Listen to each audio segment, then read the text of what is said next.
Com a difusão da internet na década de 90, o termo mídia perdida se popularizou bastante, definindo qualquer tipo de obras ou parte delas que estivessem perdidas, indisponíveis de alguma forma ou que simplesmente sumiram do radar. E hoje eu decidi trazer alguma dessas mídias perdidas que, devido ao seu contexto sombrio, não deveriam ser encontradas ou até mesmo existir.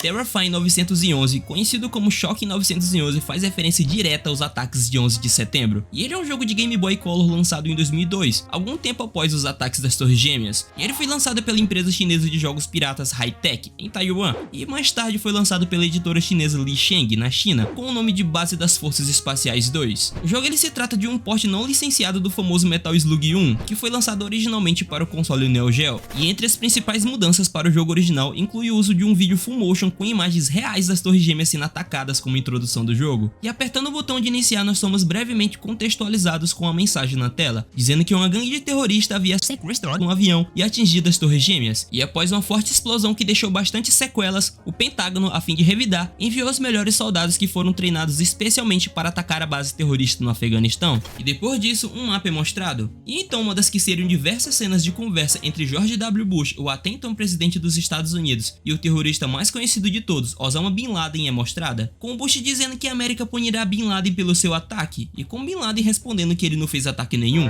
já que não tem nenhuma evidência. Dado esse contexto, o jogo supostamente então se passa no Afeganistão, e apesar do contexto sombrio e controverso do jogo, a maioria das pessoas que jogaram ele o descreve como uma boa versão de Metal Slug, e como uma das melhores versões piratas de um jogo na história, e que poderia ser facilmente uma versão original para o Game Boy Color. E de fato, o port é bem feito, levando em consideração as limitações do Game Boy Color. Isso fez com que os fãs criassem uma teoria bem forte, em que dizem que o port oficial de Metal Slug estava em produção pela própria SNK, que desenvolve não só o Metal Slug, mas também o The King of Fighters. Mas esse port acabou não dando certo, e posteriormente o código acabou vazando, ou até mesmo supostamente sendo vendido pela SNK para a Hi-Tech, para que eles terminassem o jogo da forma que eles queriam. E por mais de 10 anos esse jogo foi uma mídia perdida, já que na época nenhuma versão dele havia sido jogada na internet. Porém, em 20 de setembro de 2015, a versão chinesa do jogo foi encontrada por um usuário com o nick de Taizou, e mais recentemente, em 8 de janeiro de 2017, a versão taiwanesa em inglês, lançada pela Hi-Tech, foi encontrada pelo próprio Taizou. Uma das curiosidades é que a versão taiwanesa possui bloqueio, já que ela só roda no emulador de GBA, ao contrário da versão chinesa. E embora o jogo tivesse até uma jogabilidade boa e fosse um bom port, o seu contexto deixou o jogo bem sombrio e insensível, e isso faz com que muitas pessoas desejassem que esse jogo nunca tivesse sido feito.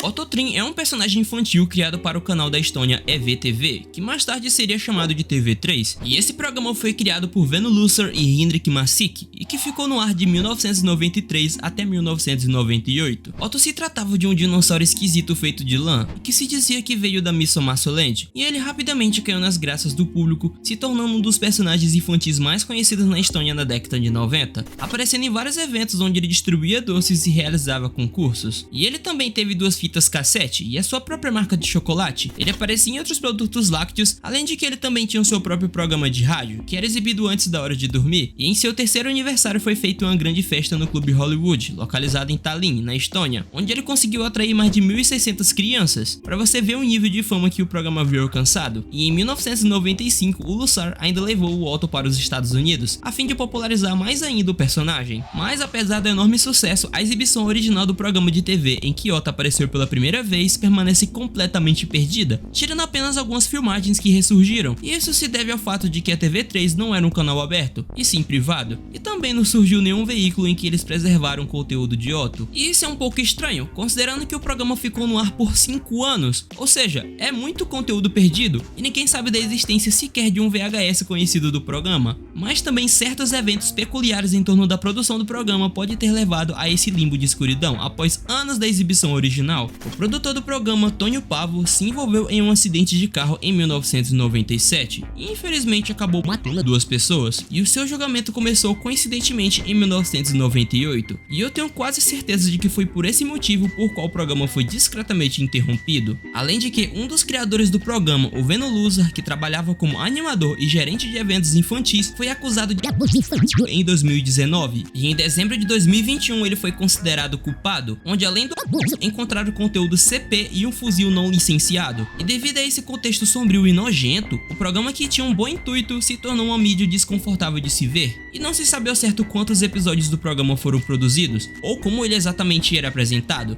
mas com base no pouco que resta dele, podemos dizer que ele era bem parecido com a Vila Sésamo, com atores fantasiados. E pelo que parece, o único episódio com boa qualidade e completo do programa foi carregado no portal de vídeos da TV3, em 2016, onde eles carregaram um episódio de cada um dos seus programas mais populares na década de 90, para comemorar o 20º aniversário do canal, o que deixa suspeito de que eles tenham essas mídias guardadas de alguma forma. Mas nada certo. E hoje, as únicas coisas restantes da série são 2 receitas, filé de porco à la Ototrim e o café da manhã Ototrim, além de 2 clipes curtos, um de jogo de adivinhação dos programas antigos da TV3, feito no 20º aniversário do canal, e outro clipe 17 News, da TV3, exibido em 15 de setembro de 2016. The Jenny Jones Show foi um talk show americano apresentado pela atriz, cantora e comediante canadense-americana Jenny Jones, que teve 12 temporadas e ficou no ar de 1991 até 2003, e era conhecido por trazer assuntos mais inusitados, como teste de maternidade, adolescentes descontrolados, paixões secretas, imitadores e outros assuntos que chamassem a atenção do público, semelhante ao Casos de Família ou até mesmo o programa do Ratinho aqui no Brasil. Mas enfim, o que chamou a atenção no programa foi um evento que ocorreu em 1995, em que no dia 6 de março desse ano foi gravado um episódio com o título de Same-Sex Crushes, que na tradução literal significa paixões do mesmo sexo. Esse episódio em questão girava em torno de um homem chamado Scott Amedury, um homossexual que admitiu que tinha uma certa queda por um de seus colegas de trabalho, chamado de Jonathan Schmitz. E o Schmitz não sabia que o seu colega Scott gostava dele, e quando ele foi trago para o palco, aparentemente ele parecia despreocupado e até ria da revelação na frente do público. No entanto, no dia 9 de março de 1995, 3 dias após a gravação do episódio, Amedury deixou um bilhete sugestivo na porta de Schmitz. Porém, Schmitz não gostou disso e então foi e comprou uma arma. E ele, que já tinha um histórico de doenças mentais e abuso de drogas e álcool, foi até a casa de Scott e por fim acabou o seu colega a tiros. Schmitz depois disso foi condenado por assassinato em 2º grau e sentenciado a 25 a 50 anos de prisão, em que ficou preso na prisão estadual de Michigan até 22 de agosto de 2017, quando foi liberado 22 anos depois do crime, com seus 50 anos de idade. E como resultado, esse episódio foi bem mal recebido pela crítica e público em geral, e devido a sua controvérsia e contexto chocante, o programa caiu fortemente nas avaliações e quase foi cancelado, e por consequência desse evento os produtores decidiram não exibir esse episódio e arquivar ele. No entanto, parte dele foi ao ar durante a cobertura do julgamento pela Corte TV, como parte da apresentação de provas ao júri, e clipes do episódio também foram apresentados no documentário da HBO chamado de Talk to Death, e o incidente foi discutido no primeiro episódio da série Condenados pela Mídia da Netflix, que também contou com clipes do episódio, e durante muito tempo esse episódio se encontrou parcialmente perdido, já que ele foi arquivado e tínhamos acesso a apenas algumas partes dele. Mas no dia 23 de janeiro de 2023, um usuário do Reddit com o nick de Underclass King postou no subreddit Lost Media que havia encontrado o episódio inteiro no site da Corte TV, e que com o auxílio do Wayback Machine descobriu-se que o episódio estava lá desde junho de 2022, e o desfecho triste e sombrio desse episódio, impulsionado pela homofobia, faz com que muitos nem queiram ver ele. Em 20 de maio de 1991, no fim da tarde de uma segunda-feira, estreava o Aqui e Agora, no canal da SBT, um telejornal que foi pioneiro no Brasil ao exibir manchetes sensacionalistas e bastante escandalosas usando imagens do ocorrido. Também a primeira a usar imagens de câmera em primeira mão para documentar eventos em suas notícias, com foco em relatórios policiais, incluindo sequestros, tiroteios e perseguições policiais que eram transmitidas ao vivo. Porém, qualquer outro tipo de evento que fosse minimamente chocante aparecia lá também. E dentre esses eventos podemos citar o impeachment do presidente Collor em 1992, a conquista da Copa do Mundo em 94, a despedida do Senna em 94 também, a tragédia dos Mamonas em 96, entre outros que tiveram cobertura do programa. Mas dentre esses acontecimentos teve um específico que causou prejuízo entre aspas para o programa. Em 5 de julho de 1993, uma adolescente de 16 anos chamada Daniele Alves Lopes, desanimada após o término do seu relacionamento, escalou o parapeito do 7º andar de um prédio comercial onde ela trabalhava como recepcionista. Enquanto ela olhava pela janela, a polícia, bombeiros e uma equipe de repórteres chegaram e começaram a filmar. E dentre esses repórteres estavam a equipe do Aqui e Agora, liderada pelo repórter Sérgio Frias, fazendo a cobertura. E depois de 15 minutos com ela observando todo aquele evento e agitação, ela infelizmente decidiu pular. E a câmera do Aqui e Agora acompanhou todo o trajeto dela, e antes de chegar ao chão a imagem foi cortada, impactando todo mundo que estava no local. E mais mais tarde naquele mesmo dia, às 8h30 da noite, o Aqui Agora entrou no ar. E após anunciar durante toda a primeira edição que o programa tinha um caso dramático e horrendo, eles tiveram a coragem de exibir as imagens sem censura alguma de Danielle se jogando, e até mesmo ela no chão quase sem vida. E isso fez com que o canal do SBT tivesse um aumento de 33,5% em sua audiência, de acordo com o Ibope. E durante os 10 minutos que o programa ficou no ar, o programa alcançou 20 pontos de audiência na Grande São Paulo, o que seria equivalente a 800 mil pessoas vendo simultaneamente a reportagem. Mas apesar dessa grande repercussão, o programa foi alvo de várias críticas e extremamente condenado pela sua falta de sensibilidade e a natureza sensacionalista de fazer tudo por audiência, chamados até mesmo de abutres, por se promover em cima do desastre alheio. E em 1994, um ano depois do ocorrido, a família de Danielle recebeu uma indenização de R$1 milhão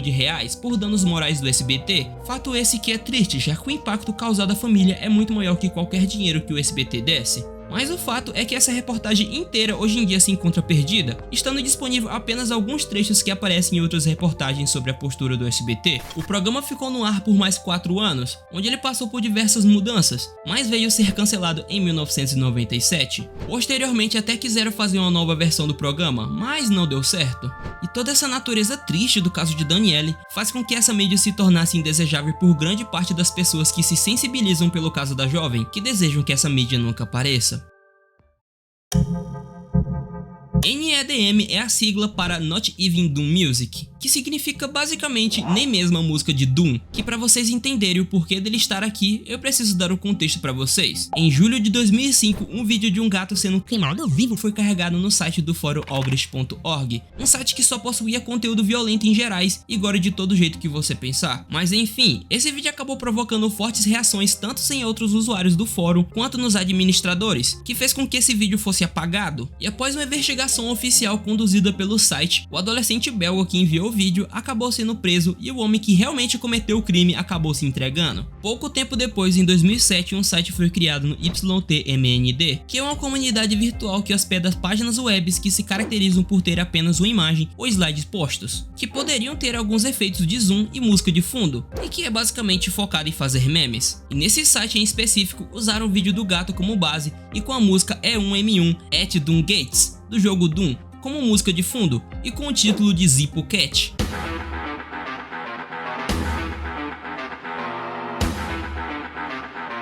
O YTMND tinha um sistema de avaliação parecido com estrelas, que iam de 0 a 5. E incrivelmente o site do gato com essa música de Doom recebeu 5 estrelas de alguns usuários. E nos comentários da página, um usuário chamado de Spots afirmou que deu 5 estrelas por causa da música de Doom. E um usuário com o nick de Titânio Gecko, muito indignado com essa situação toda, respondeu dizendo: nada justifica 5 estrelas queimando gatinhos, nem mesmo a música de Doom. E assim nasceu essa icônica frase, que depois de ser postada em vários sites, acabou virando um meme, e hoje em dia é usada basicamente como um meme nonsense, já que ele se espalhou muito e perdeu o sentido. E esse meme em si é bem confuso, já que como se espalhou muito, surgiram muitas variações do mesmo, mas um dos mais conhecidos usa o rosto do Rap Cat, com a sigla NEDM com a fonte de Doom e com a música de rave no fundo chamada de We Interrupt This Program, que é antecedido por um áudio de um programa de texto falando a sigla NEDM.